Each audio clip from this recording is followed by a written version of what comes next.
Bom, dada a nossa introdução, então, sobre notação de índice, vamos falar hoje de vez, de fato, né, da notação covariante, tá? Que é a notação que vai ser, assim, onipresente em relatividade especial e geral, tá bom? A notação covariante, ela não é uma notação usada só nessas áreas, né? Ela tem outras aplicações, em teoria quântica de campos, por exemplo, que é a união da teoria quântica com a teoria da relatividade especial.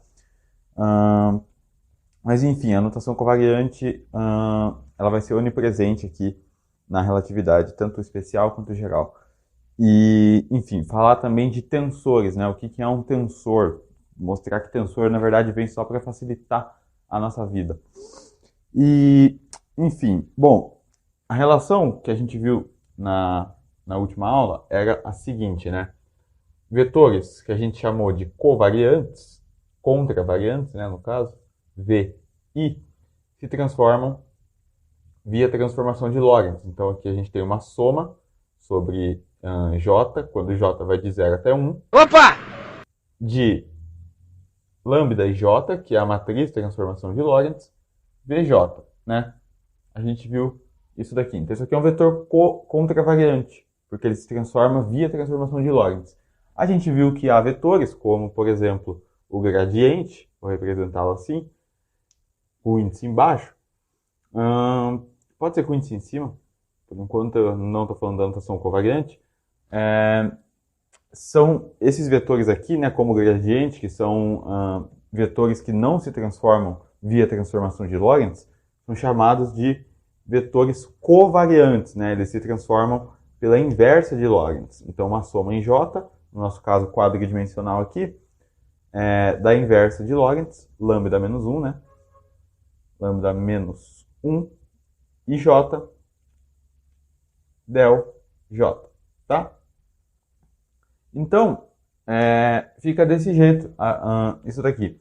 E aí eu quero te apresentar também algumas notações. Mas antes de apresentar algumas notações, algumas convenções, que vai ser onipresente também em relatividade, essas notações, principalmente a convenção da soma de Einstein, tá? Muita gente fica confusa quando vê a notação, né, da soma de Einstein, a convenção da soma de Einstein, enfim, já em breve vou explicar, daqui a pouquinho.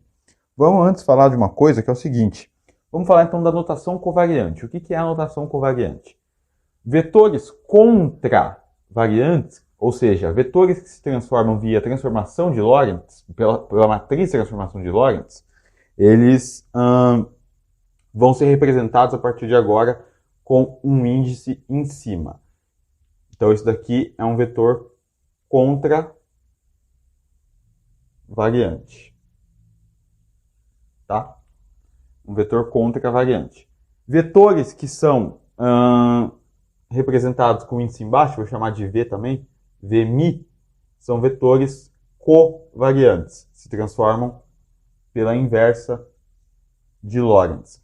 Na prática, tem uma diferença matemática entre eles, é claro, né? Espaços vetoriais, enfim, mas eu vou focar aqui na diferença na prática, né? Na física por trás dele. Tem todo um formalismo matemático para você ver isso, você pode ver isso tão abstrato quanto você quiser, mas aqui eu vou tentar focar na diferença desses caras aí. Basicamente, um vetor covariante, vou pegar uma outra letra aqui, pode ser Z, Zmi, se Zmi ele está com o índice embaixo, se ele está com o índice embaixo, ele é um vetor covariante, ou seja, ele se transforma pela inversa de Lorentz. O que é um vetor covariante? Um vetor covariante genérico, como esse que eu estou representando, ele, na verdade, é o que a gente chama de um covetor. Para todo vetor de um espaço vetorial, existe um covetor num espaço vetorial dual, que a gente chama. Enfim, isso tem um formalismo matemático por trás, um pouco mais complicado, mas na prática, em geometria não diferencial, enfim, se você for estudar matemática pura, né, geometria riemanniana, algo do tipo, você vai ver muito isso e você vai se aprofundar nesses espaços vetoriais. Mas um covetor, a grande diferença de um vetor com índice embaixo, né, que é um vetor covariante, e um índice em cima, é que vetores covariantes, que possuem o índice embaixo, eles pertencem ao espaço dual. Então, na verdade, eles são vetores, chamar de Z, que pertencem ao espaço vetorial dual que a gente representa com uma estrelinha assim, tá? Enquanto esse cara aqui é o vetor é o vetor comum que a gente conhece, aquele vetor lá. Então se eu tenho aqui um z mi com índice em cima, ele é um vetor que pertence a um espaço vetorial clássico, né, digamos assim, que a gente está habituado.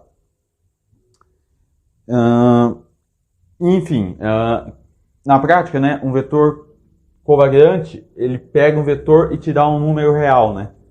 É como se ele fizesse um mapa do espaço vetorial nos reais. Mas enfim.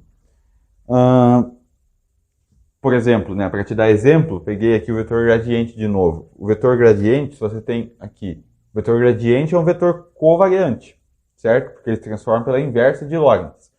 É um vetor como esse daqui, ó, que está é contravariante, desculpa, está representado com índice em cima. Se ele é contravariante, eu sei que o gradiente de uma função f, ela vai ser a derivada da função f com relação a todas as coordenadas, que eu vou representar por xi aqui, pode ser?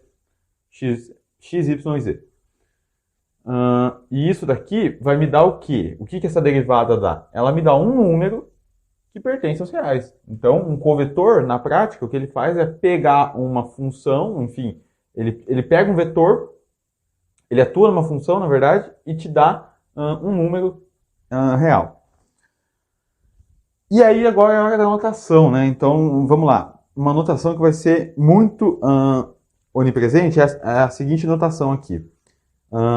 Se eu tomar, por exemplo, derivada, gradiente, sei lá, del mi. Vamos lá. Antes disso, por que letras gregas agora, né?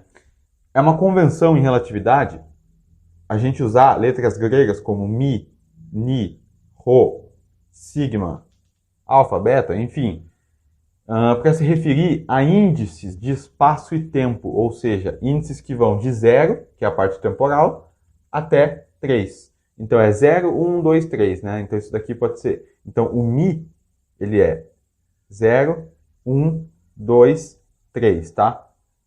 Então, por exemplo, aquele Vmi ali, esse Vmi tem componentes V0, que é a parte temporal do vetor, tudo que está relacionado a 0 é a parte temporal, e Vi, ou V1, V2 e V3, tá?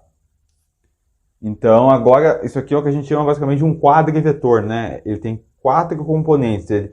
Né, o que a gente estava habituado a ver antes da relatividade era um vetor que tinha 3 componentes espaciais, x, y e z, r, θ, φ, enfim. Mas agora a gente tem que levar o tempo em consideração, porque a gente está falando de... O tempo também é uma coordenada, né? Então, agora a gente tem letras gregas representam uma soma, enfim, na verdade representam valores de 0 até 3, né? Então, 0, 1, 2, 3. Então, 4 componentes. Letras latinas, como essa daqui, I, J, K, L, são índices que a gente vai usar para representar apenas a parte espacial, certo? Então, por exemplo, esse Vmi aqui, eu poderia escrever ele do mesmo jeito, só que assim, ó, V0, que é a parte espacial, e aí para não ter que escrever a parte temporal, né? E aí, para eu não ter que escrever a parte espacial por completo, V1, V2, V3, eu escrevo assim, ó, VI. Porque VI já denota automaticamente que eu estou falando da parte espacial. Não importa se é R, θ, φ, se é X, Y, Z, se é Z, φ, se é R, φ, Z. Então, qualquer sistema de coordenadas, você colocou o índice I, já está pressuposto ali que você está falando da parte espacial. O V0 é a parte temporal, que na prática está associado com CT, né? Com velocidade da luz vezes o tempo. Beleza. Se alguém for se aprofundar mais aí em matemática, vai ver uma notação que é chamada de notação de índices abstratos, que usa as primeiras letras do alfabeto. Então, por exemplo, muitas vezes você pode ver isso daqui, ó. R, A, B, C, D, que é o tensor de curvatura de Riemann, por exemplo. Esse A, B, C e D são índices, aqui é um tensor de 4 índices, certo? É o tensor de Riemann, mas poderia ser qualquer tensor, poderia ser um TAB, por exemplo. Eu ainda não falei o que é tensor, então calma que eu já explico. Mas quando você usa essa notação de letras do alfabeto latino usando as primeiras letras, A gente chama isso aqui de uma notação de índices abstratas. Isso pelo fato de que, em matemática pura, né, quando você está trabalhando com, enfim, variedades e etc., você não precisa levar em base, né, usando esses índices abstratos, você não leva em consideração uma base, você não precisa de uma base para trabalhar, uma base vetorial. Enfim, para quem for se aprofundar vai se deparar com isso, mas não é o nosso caso. Então, vamos voltar para o nosso foco, que é o seguinte. Explicado esses índices aqui, né? Então agora toda vez a gente vai usar índices gregos, ni, rho, sigma, kappa, sei lá. Vamos falar da notação então. Uma notação importante é o seguinte. Se eu tomo o gradiente de uma função f, por exemplo, eu represento ela desse jeito. Tá? O que é isso? Isso daqui é a derivada da função f com relação às coordenadas xmi. Porque para localizar, já vou explicar uma coisa aqui, tá? Para localizar, por exemplo, um ponto, agora, um evento no meu espaço-tempo, digamos aqui um evento P, bom, eu vou ter um vetor aqui, né? Um vetor R, que tem componentes não só espaciais, mas também tem componentes temporais. Então eu tenho que colocar aqui x0, x1, x2, x3. Eu tenho que colocar onde ele aconteceu, né? Onde ele aconteceu e quando esse evento ocorreu. Agora estou falando de espaço e tempo. Então é um xmi que eu coloco aqui, certo? Então tomar o gradiente de uma função agora em relatividade, a gente está falando de todas as direções, inclusive com relação ao tempo, tá? Enfim, uma coisa que é interessante dessa notação é o seguinte. Vocês estão vendo que aqui está com o índice embaixo, né? Covariante. Vocês estão vendo que aqui está com o índice em cima. Uma coisa muito engraçada dessa notação é que quando você toma derivadas, se esse cara aqui aparece com o índice em cima, né? Então se ele é do tipo contravariante, ele vai ser representado como uma derivada aqui de forma curta com o índice embaixo. Na verdade, isso aqui também pode ser representado assim, ó. Gradiente de f, tá? Del mi f.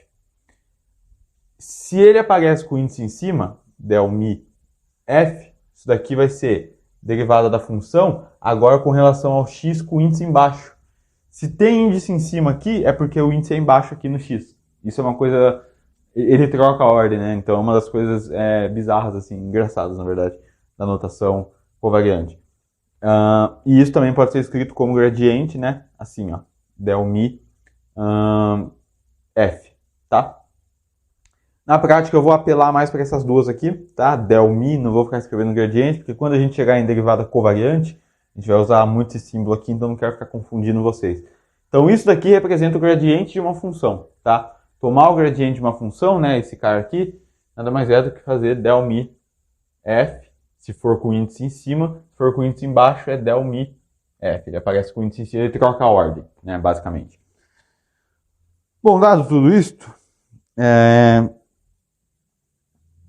vamos falar então dos tensores, né? Vamos falar dos tensores. É claro, esse cara aqui vai me dar um número que pertence aos reais. O que são tensores? Como eu disse, né, no começo da aula, tensores vêm só para facilitar, cara. Se uma conta, uma equação, sei lá, ela tem tensor, tenta fazer sem ela. Não vou nem falar o que acontece.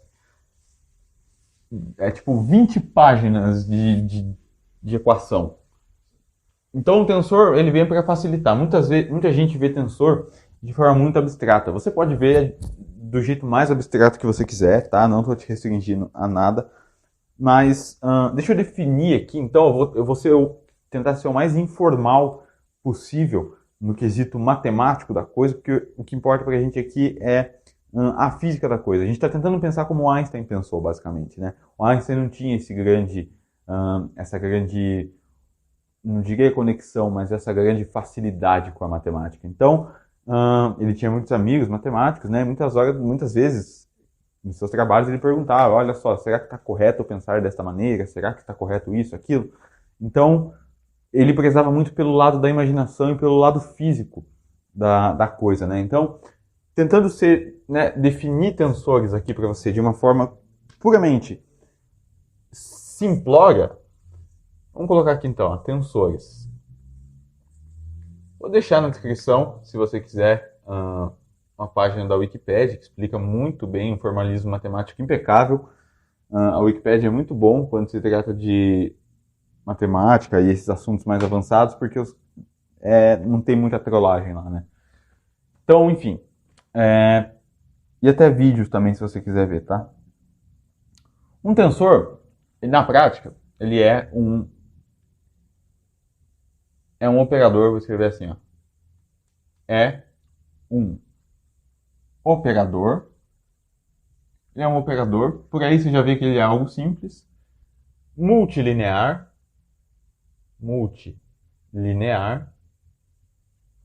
operador multilinear, que contém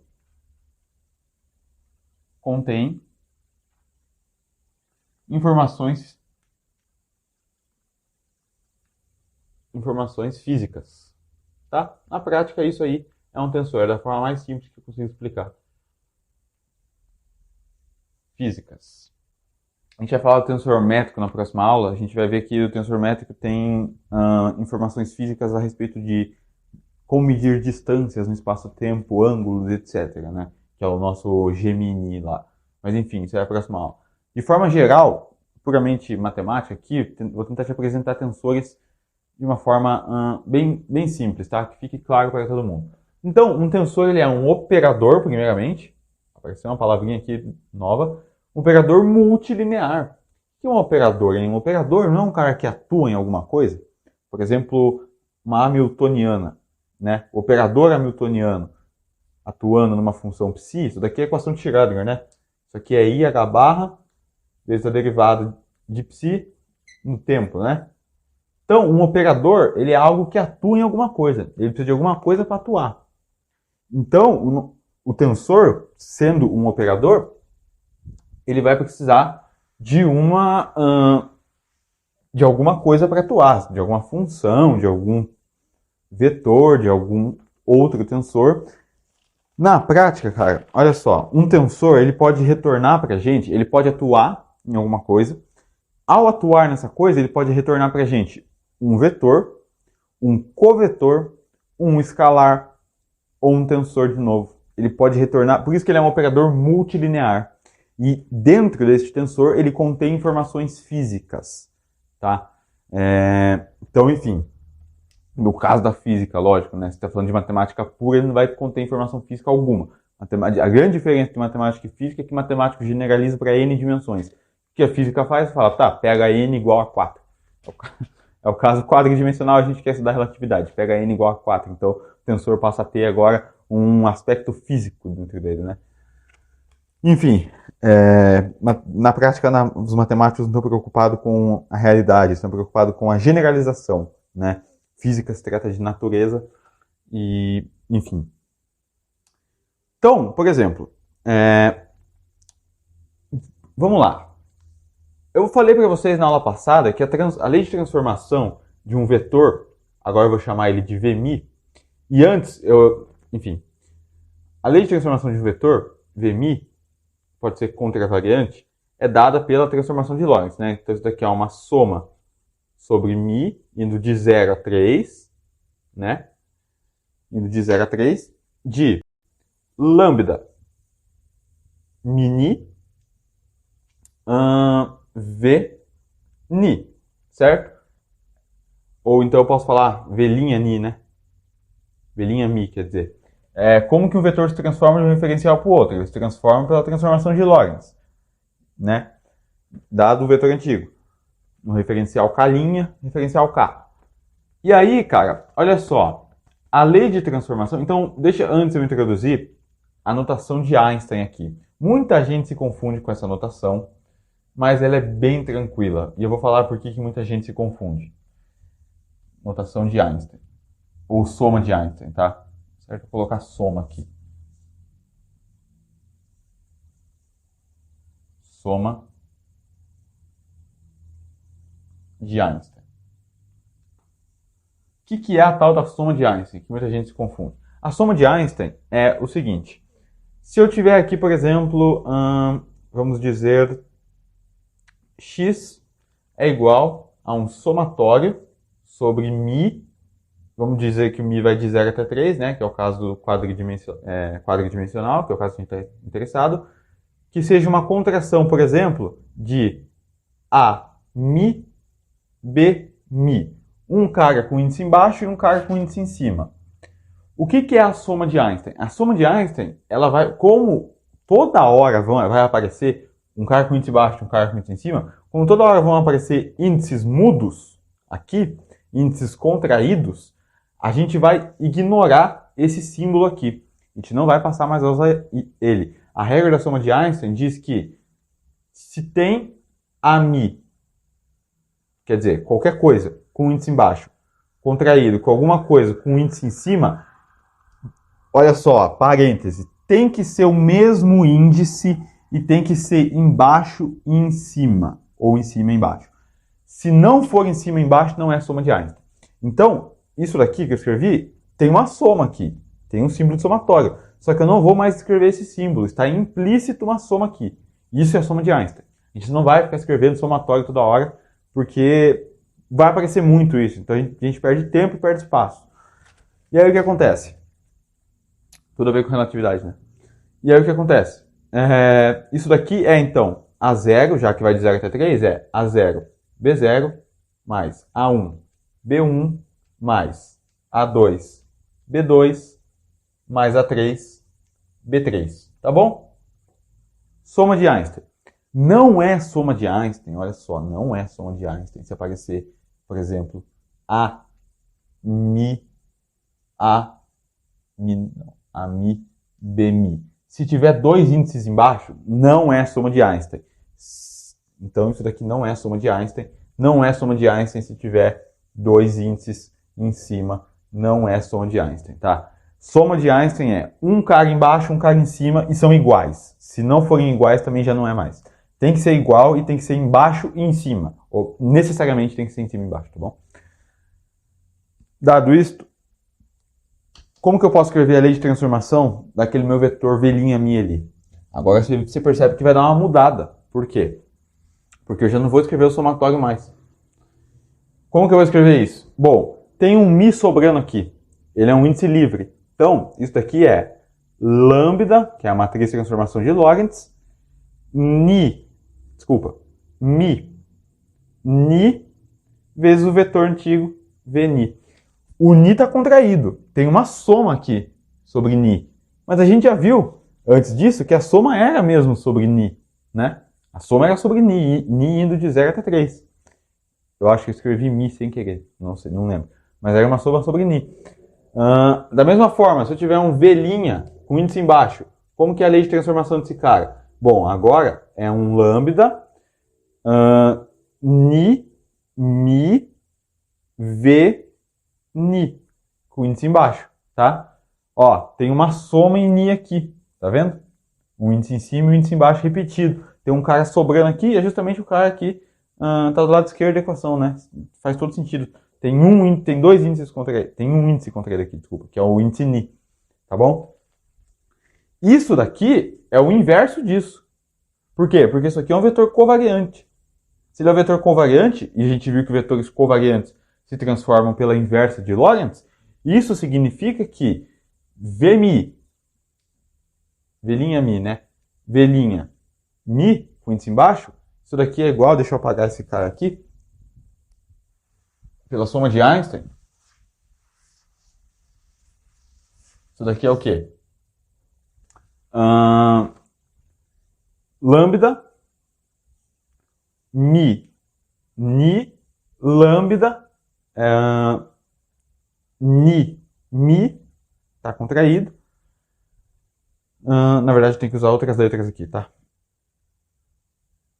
Mi, Ni, lambda, sei lá, alfa, Mi, V, alfa, V, Ni, tá bom? Dessa forma. Por que isso? Alfa está contraído com alfa, então eles estão sendo somados.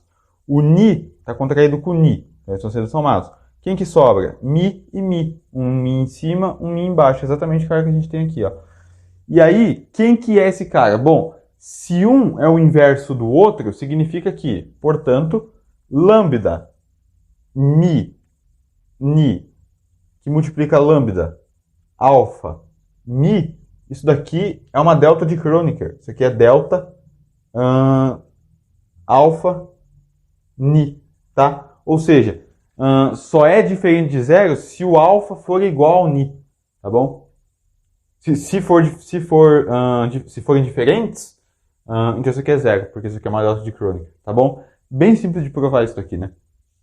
Tem essa relação importante, então. A matriz de transformação de Lorentz multiplicado pela sua inversa dá a identidade, certo? Dá a delta de Kronecker.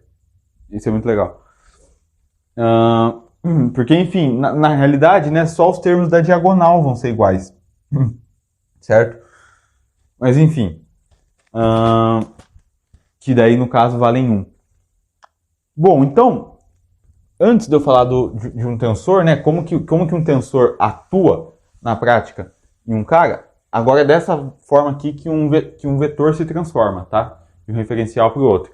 Como que um escalar se transforma, né? A gente não falou do cara mais simples de todos, do escalar. O escalar ele tem uma lei de transformação bem simples. Por exemplo, se você pega um campo de temperatura, tipo aqui essa sala, tem uma temperatura ali perto da luz, pode estar, sei lá, uns 38 graus, aqui pode estar um pouco menos, pode estar tipo 20 e poucos graus, 29 graus.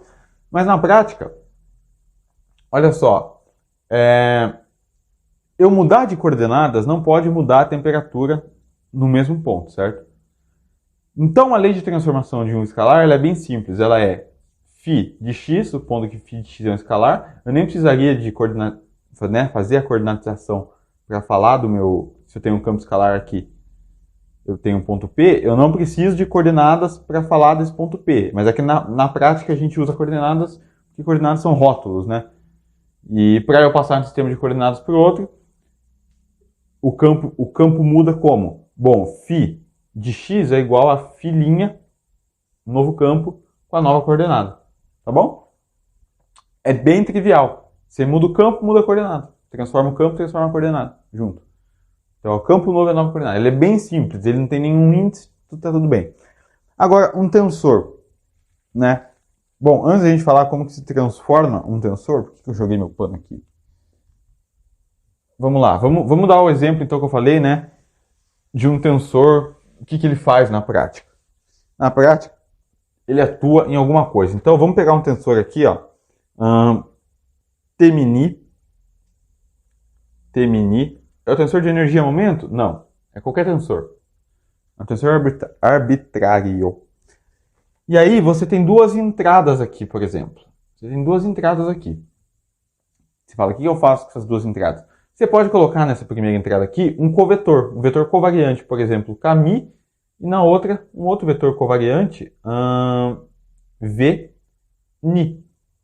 O que esse tensor vai fazer? Ele não é um operador multilinear que contém informações físicas. Ele vai atuar nesses caras. Então isso daqui é T-mini, K-ni, V-ni.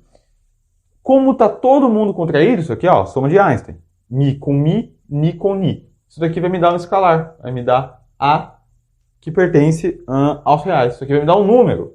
Então veja, eu tenho um tensor atuando em dois covetores e quando ele atua nesses dois covetores, ele me retorna um número. Tá bom? Ou, sei lá, poderia ser um campo, enfim. Eu posso ter um tensor atuando, eu posso colocar alguma coisa aqui nessa primeira entrada e não colocar nada na segunda entrada. A segunda entrada eu deixo vazia. Isso daqui vai ser o quê? T-mini atuando em K-mi, nesse covetor. O que isso vai ser? Que isso vai me dar? O mi está contraído com mi. Então isso aqui é alguma coisa que eu vou chamar de Z com índice em cima. Ni. Tá? Porque o ni está com índice embaixo, perdão. Z-ni. Porque esse cara aqui está sobrando, né? Quem está contraído é o mi. E esse cara pertence ao espaço vetorial dual. Por quê? Porque ele é um... Eu falei covetor aqui, né? Perdão. Isso aqui é um vetor comum, é um vetor que a gente conhece, né? Eles pertencem ao espaço vetorial, não ao espaço vetorial dual. Esse sim é um covetor.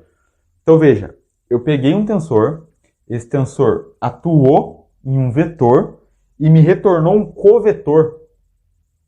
Na prática tem uma conexão, e a gente faz isso com a métrica, eu vou mostrar para vocês na próxima aula, como que a baixa, na próxima ou na próxima da próxima, não sei. Como que abaixa e levanta índice, né? Operações de abaixar índice e levantar índice. Então sempre tem uma correlação, por exemplo, para todo covetor Z mi, existe um correspondente Z ni, ou Z mi mesmo, vou colocar com o mesmo índice. Para todo, vou colocar com índice diferente aqui, que na prática são índices diferentes, a gente não pode usar o mesmo índice. Para todo covetor existe para todo vetor existe um covetor, e para todo covetor existe um vetor associado também, tá bom? É igual, para quem já viu mecânica quântica, a notação de Dirac, para todo, né, Bragg-Psi, existe um correspondente, né, existe um ket correspondente a este Bra, né, o que a gente chama de um bracket, né, é isso daqui, são os brackets. Mas então, isso aqui é um vetor de estado, né, então para todo vetor de estado, que é um Bra, existe um correspondente, né, que é um outro vetor de estado, que é um ket. No caso da relatividade, para todo vetor existe um covetor correspondente. São espaços vetoriais diferentes. Os vetores moram nesse espaço vetorial. Os covetores moram nesse outro espaço vetorial. Mas sempre eu posso fazer uma ligação. Na prática, essa ligação é feita por meio da métrica, que me permite relacionar um cara com o outro, tá? Mas enfim, não é de matemática que a gente está falando, estou te dando alguns, para quem gosta mais um pouco de formalismo, né? Enfim. Vamos pegar agora o caso de um...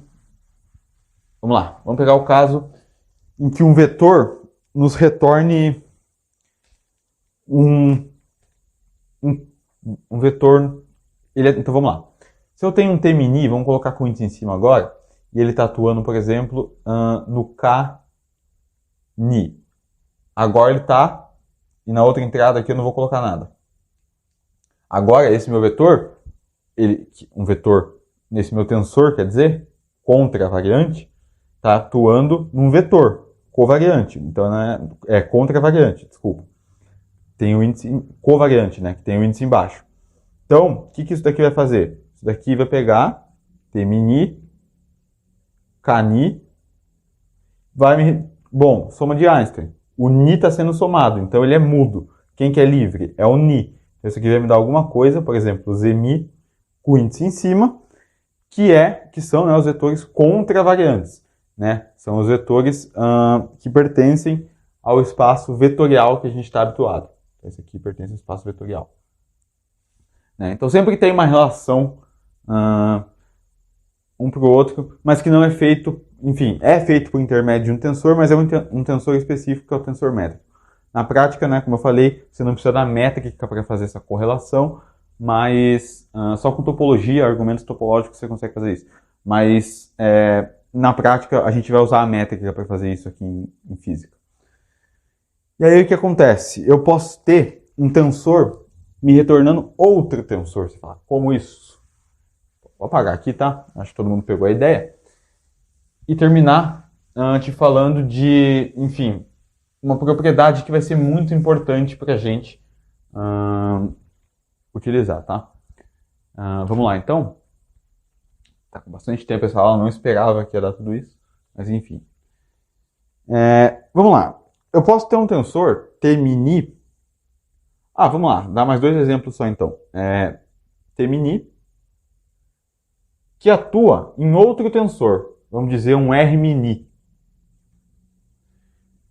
Quando eu tenho isso daqui, os dois índices estão contra eles, né? Tanto o mi quanto o ni. Então tem uma soma de Einstein aqui, né? Isso aqui é T0, R0, ou melhor, T00, R00, mais T11 mais R11, e isso vai até 3. Então isso daqui vai me dar, na verdade, um número. Vou chamar de N. Isso aqui pertence aos reais. Tá legal? Então, esse é um exemplo de um tensor que atua em outro tensor e me dá um número. Por isso que ele é um operador multilinear. Ele atua em várias coisas e pode me retornar várias coisas. Se eu pego, por exemplo, um tensor... Eita, pô. Se eu pego um tensor aqui, T, mini, que está atuando, vamos dizer, num tensor C, vou chamar de A, está atuando num tensor A, mi alfa, B, tensor misto, tá? Que tem índice em cima e embaixo. Igual no caso aqui do nosso lambda. B, ni, beta. O que isso daqui vai ser? Bom, então agora eu tenho um tensor T-mini que está atuando em outros dois tensores. Ele está atuando no A mi alfa e está atuando no B ni beta. Isso daqui vai ser alfa está contraído com alfa, ni está contraído com ni, vai me dar um outro tensor que eu vou chamar de C alfa beta, que pertence ao espaço tensorial só, que é a propriedade de tensores simétricos, né? Na prática, a gente pode ter tensores que são simétricos ou tensores que são antissimétricos. O que seria um tensor simétrico, né? Então, vamos lá. Um tensor simétrico, ele é aquele tensor que, se você trocar a ordem dos índices, ele continua o mesmo. Ou seja, se eu pego T-mini e faço T-ni-mi, e ele continua com o mesmo sinal, então, se eles são iguais pela troca dos índices, isso aqui é um tensor simétrico, tá? Uma propriedade é que todo tensor simétrico, tem tensor que não é simétrico, tá? Você pode estar me perguntando. Por exemplo, o tensor eletromagnético. A gente vai ver dele mais para frente. F-mini, vou representar com o índice embaixo, ele não é simétrico, ele é igual a menos F-ni-mi. Se você troca o índice, ele troca o sinal. Isso aqui é um tipo de tensor antissimétrico. Tá? Simétrico. É um tensor antissimétrico. É o tensor é o tensor eletromagnético. Mas uma propriedade... enfim, se você está levando em consideração... Então, se você está trabalhando com uma base vetorial, então, você tem uma base vetorial aqui que eu vou chamar de EI e EJ. A forma mais geral de você escrever um tensor, em termos das bases, é o seguinte. Se ele for simétrico, né? Um tensor, ele é uma soma, vou colocar agora o somatório, tá? Sobre I e sobre J, de T e J, que multiplica as bases EI, produto tensorial, que é esse símbolozinho aqui, EJ, tá? Isso aqui indica só um produto tensorial, EJ. Você pode escrever um tensor desse jeito, você está levando em consideração suas bases, ok? E, enfim, isso daqui vai ser, dependendo, né? Vai ser a delta de Kronecker, né? Se for iguais, enfim, você já sabe. Então, se sua base for ortonormal também, né? Vocês trabalhando com bases vetoriais ortogonais, isso acontece. Enfim, a propriedade que eu queria falar, olha só. Todo tensor, ele pode ser representado como uma matriz, tá? Então, se eu pego o T-mini, ele pode ser representado como uma matriz. Isso, ele não é uma matriz. Igual o vetor. Muita gente acha, eu pego um vetor. O que é o vetor? O vetor é uma setinha. Não, o vetor não é uma seta. Você está falando desse cara aqui, ó, o vetor V, ele é um cara que pertence, mas tá difícil hoje. Ele é um cara que pertence a um espaço vetorial. Isso é um vetor. Um vetor, ele é um objeto matemático que pertence a um espaço vetorial e que tem informações de magnitude, direção e sentido. Ele é representado como uma seta quando você quer tratar ele, enfim, dependendo do seu contexto. Igual um tensor. Um tensor é um objeto matemático que contém informações físicas, um operador multilinear que contém informações físicas e que pode ser representado como uma matriz, assim como o vetor pode ser representado como uma seta ou como uma matriz também. Mas nem falar que um tensor pode ser representado como uma matriz não é falar que toda matriz é um tensor. São coisas diferentes. Então, eu posso representar o meu T-mini como T00, T01, T02 e T03, certo? Aqui vai ser T10, T20, T30, certo? Vou fazer melhores parênteses aqui. E aí aqui vai ser T11, T12, T13. Legal? Aqui T21, T22, T, 2, 3. A diagonal é sempre igual, né? Sempre igual, os índices são sempre iguais, né? Então aqui é T, 3, 1, T, 3, 2 e T, 3, 3. E aí a propriedade importante que a gente vai usar bastante é a seguinte. Se eu tenho um tensor, para todo tensor simétrico, ele pode ser escrito como uma parte antissimétrica, ou melhor, como uma parte simétrica mais uma parte antissimétrica. O que isso significa? Suponha que T-mini é simétrico. Se T-mini é simétrico, então T-mini é, vou abreviar aqui, ó, simétrico. Se T-mini é simétrico, eu posso escrever esse tensor T-mini como 1 meio de T mi ni mais T ni mi, trocando a ordem, mais 1 meio de T mi ni menos T ni mi, certo? E por que eu posso escrever desse jeito? Porque essa parte aqui, como o tensor ele é simétrico, e essa parte aqui ela é antissimétrica, né? Porque eu troquei o índice, trocou o sinal. Esse cara é zero. T mini menos T mi é zero. Já que se um é igual ao outro, né?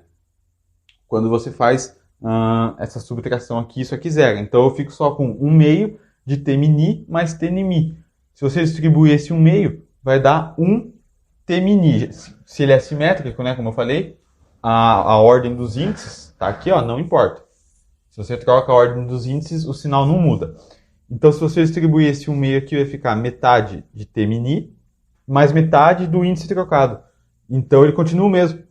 Se ele continua o mesmo, eu posso escrever ele desse jeito. É só uma relação importante que a gente vai usar para fazer manipulação de tensor mais para frente. Tudo bem? Em relatividade. E a última notação é que, para tensores simétricos, a gente representa assim, ó, com um parênteses, né? T mini. Isso aqui representa um tensor simétrico e um tensor antissimétrico representado por um colchete T mini. Significa que ele é antissimétrico e esse cara é simétrico. Beleza?